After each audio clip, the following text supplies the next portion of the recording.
Hey, what's up, y'all? How y'all doing today? Well, baby, if your name is Mama Combs, well, guess what? It looks like you better take your blood pressure medicine because you now getting sued too. Baby, you talking about how could this happen? You was out there talking about this is a public news and making all these crying faces about your son. And baby, you poked a sleeping dog. And they said, and as a matter of fact, Janice owe me money too. Y'all, let's get into this.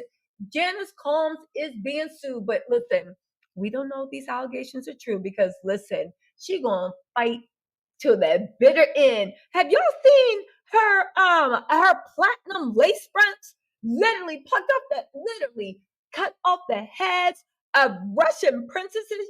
Janice ain't letting her platinum lace front wig budget go anywhere. Baby, good luck.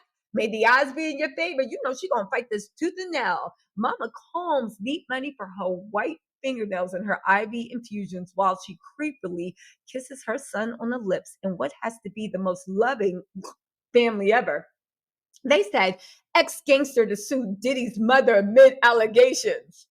I said, Diddy mom got to be a gangster because look at the man she raised. Again, I don't believe apples fall far from trees, and we need to keep an eye on Diddy's orchard. But let's get into this. Dion D1 Best, a former associate of Sean Diddy Combs and ex-gangster, has announced plans to file a lawsuit against Diddy's mother, Janice Combs, over alleged business practices related to Bad Boy Entertainment. And I will say this, it's about time. I mean, don't get me wrong, my heart goes out to the victims, but there have been people that I believe have been victimized with their bodies, with their mind, with their time, with their money. Please.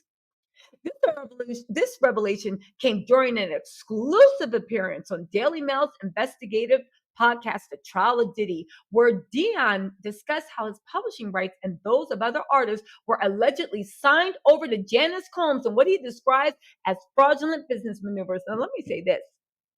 According to reports, Janice and Christian are so busy fighting over Diddy and fighting over like Diddy's remaining fortune, right? A 400 million from what we hear, right? Diddy is going to try to use that money and get a presidential pardon. I'm just saying, Biden is leaving, Trump is coming in. I don't care if y'all don't believe it. Either will do it. I don't say that they're getting granted. I am saying that Diddy's team, if they are 100% open to using anything to get legally that they can to get Diddy off the hook. For those of you guys that don't believe that a presidential pardon can happen before conviction, please go read the Constitution. I say that with love because I had to read the Constitution. It can happen at any single time. All you need is for the offense to be committed. The moment the offense is committed, even before you're arrested, you can be pardoned. And a presidential pardon can happen at any time, at the end of the term or at the beginning. Say what you want. Diddy is going to lie, do everything he can to make sure he can get his money up to get one of those. Now, will any president do it? Well, that remains to be seen, but keep an eye on this. It don't mean that Diddy ain't going to try. He has had the audacity. He has had the the nerve. He has had the sheer unmitigated goal to try everything. So I don't want to hear it. Anyway, right? Let's talk about the way Janice and the way her lace front budget might be drying up pretty soon.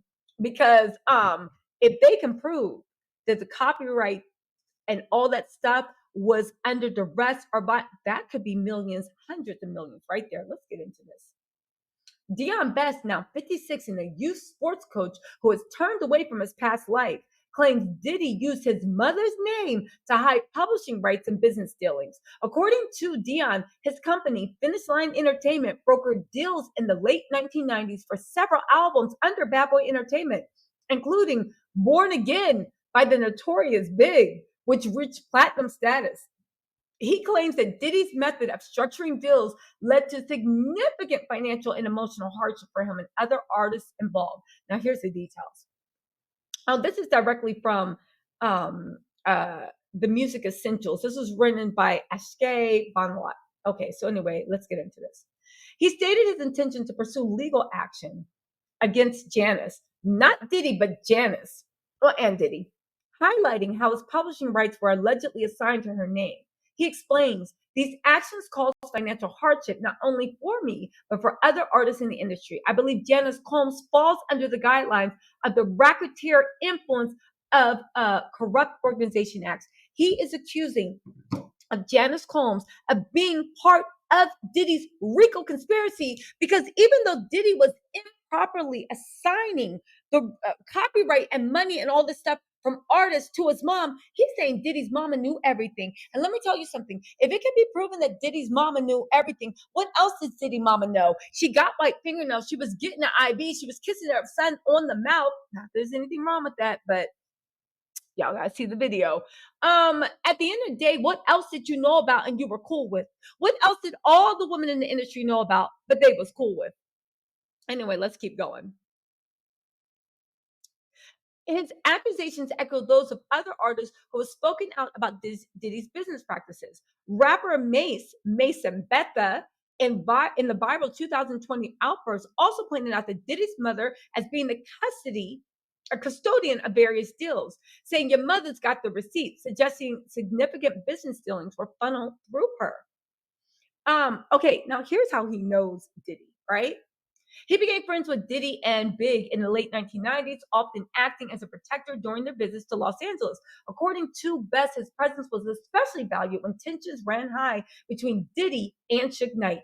He said, yo, Sugar's a big guy, but I had a relationship with him that allowed me to say, yo, ease up. And he would respect that. See, Dion, I know you thought you was being a good person because you saw that mouth breather skinny kid with the waves, and you're like, yo, Suge, like ease up on him. But now knowing that he's the devil incarnate, now listen, I'm not saying Suge Knight's an angel. I am saying that even a broken clock is right 2 times a day. That's all I'm saying. Next time, Dion, let the Lord do the work. Step back and let the Lord do his work, Dion. Anyway, right? He claims that he was with Biggie on the night of his tragic passing of March 1997. He remembered warning Biggie to stay close that evening. Oh, yeah, I remember hearing about him. Only for them to become separated as they left the party. Shortly after, he heard gunshots that killed Biggie. He said, I've always wondered how he wasn't with me when we exited. Well, we need to ask mouth breather, Puff, and everybody else what happened, and Puff's bodyguard. Anyway, right? Now get this. There's big implications about this. They said why it's historically common for record label owners to claim a portion of an artist's publishing as part of the signing deal.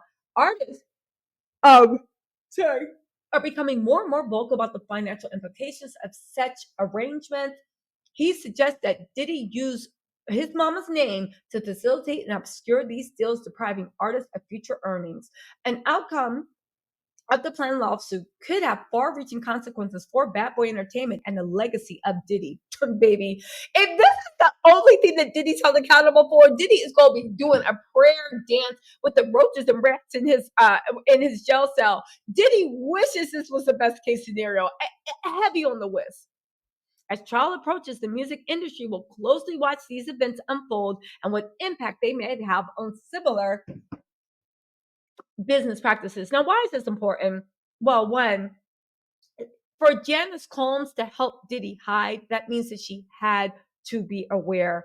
As an owner of a business, anything that you sign off on, any money you allow come to in it, it needs to be structured so that you know what you're doing. Ignorance is not an excuse, okay? You need to know what your business is doing.